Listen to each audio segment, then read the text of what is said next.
নমস্কাৰ ষ্টুডেণ্ট ছাত্ৰ ছাত্ৰীসকল আজি তোমালোকৰ বাবে সমাচাৰ পত্ৰ এখন ৰচনা বিষয়বস্তুটো সমাচাৰ পত্ৰ এইটো প্ৰায় মেট্ৰিকত বা ক্লাছ 9ৰ 6 মাহিলী পৰীক্ষা হওক বছৰকীয় পৰীক্ষা হওক মেট্ৰিক পৰীক্ষা হওক তেনেকুৱা পৰীক্ষাবিলাকত আহি থকা দেখা যায় এইটো খুব ইম্পৰ্টেণ্ট হয় তোমালোকৰ কাৰণে তোমালোকে ইয়াৰ পৰা অতি সহজতে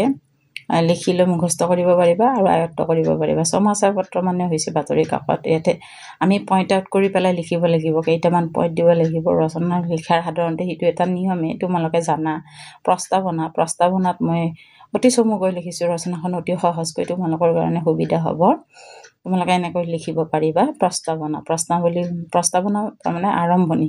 আৰম্ভণি দি পেলাইও তোমালোকে এই কথাখিনি লিখিব পাৰিবা প্ৰস্তাৱনা ফাৰ্ষ্ট পইণ্টটো দিছোঁ তাৰপিছত চাই যাবা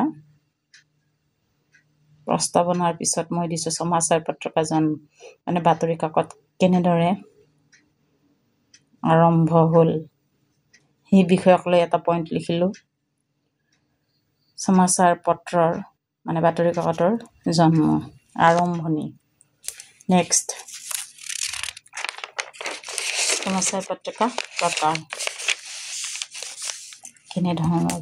কেনেকুৱা বাতৰি কাকত আমি পঢ়িবলৈ পাওঁ দৈনিক সাপ্তাহিক মাহেকীয়া এনেকুৱা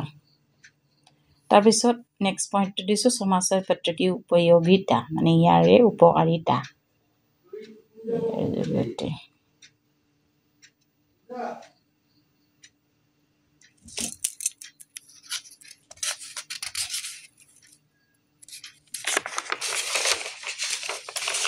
সমাচাৰ পত্ৰিকাৰ মহত্ব ইয়াৰ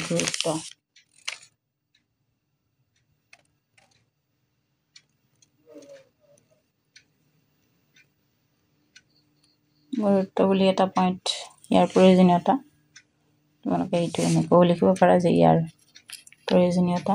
তেনেকুৱা মহত্ব অৰ্থাৎ ইয়াৰ গুৰুত্ব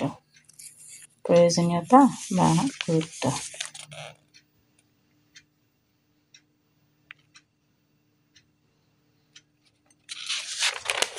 নেক্সট দিছোঁ হাৰ মানে হৈছে শেষ যিটো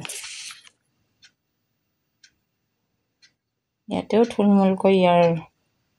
তোমালোকে নিজৰ ভাষাটো লিখিব পাৰা মই এটা আৰ্হি প্ৰস্তুত কৰি তোমালোকৰ বাবে সুবিধাৰ কাৰণে দি দিছোঁ কেনে লাগিল জনাবা তোমালোকে যদি অকণমান উপকাৰ হোৱা বুলি ভাবা তেনেহ'লে ছাবস্ক্ৰাইব কৰিবা শ্বেয়াৰ কৰিবা আৰু লাইক এটা দিবা কমেণ্ট কৰিবা আজি এইখিনিতে সামৰিলোঁ ধন্যবাদ